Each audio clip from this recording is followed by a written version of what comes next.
Welcome to Lesson 1 of the Eirene Lessons for New Christians series.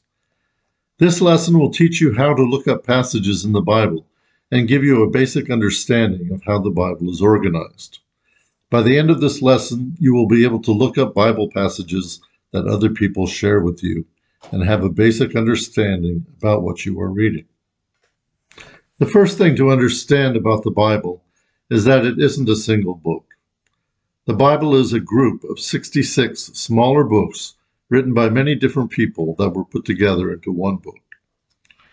The first 39 books in the Bible were written for Jewish people, and we call that group of books the Old Testament. The last 27 books in the Bible were written for Christians, and we call that group of books the New Testament. The reason the Bible starts with books written for Jewish people is that the Jewish religion set the stage for Christianity. This makes those 39 books written for Jewish people early Christian books. The second thing to understand about the Bible is how people talk about what is in it. When people talk about what the Bible teaches, they will talk about it in one of three different ways. They may say the name of the book that contains those teachings, such as the book of Romans or the book of John. You can find out where these books are in your Bible by looking them up in the index in the front of your Bible. They may say the name of the author who wrote those teachings, such as St. Luke or St. Paul. Or they may say the name of a character from the book they are teaching from, such as Jesus or John the Baptist. If you understand that people talk about the Bible in these three different ways, you will be able to find the teachings you are looking for when you read the Bible. The third thing to understand about the Bible is how to look up Bible passages people share with you. When people give you a Bible passage to look up and read on your own, they will tell you three things. First, they will tell you the name of the book the passage is from. Second, they will tell you what chapter of that book the passage is from.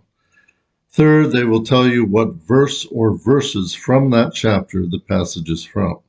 For example, John 3:16 is the 16th verse of the 3rd chapter of the book of John.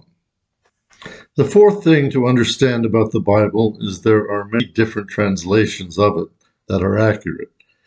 We still have untranslated copies of the books from the Bible that are written in their original languages.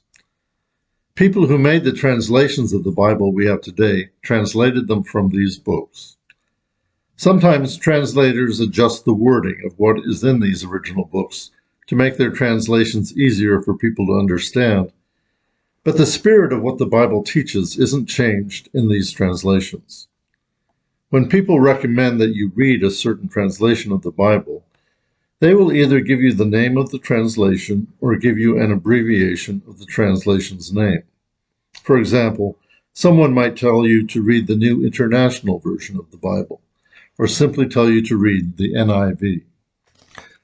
This concludes the first lesson of this series.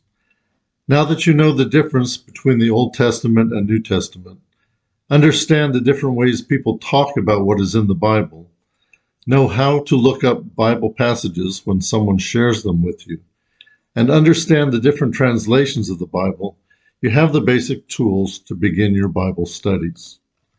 The next lesson in this series will teach you the core beliefs about the Bible's message of salvation.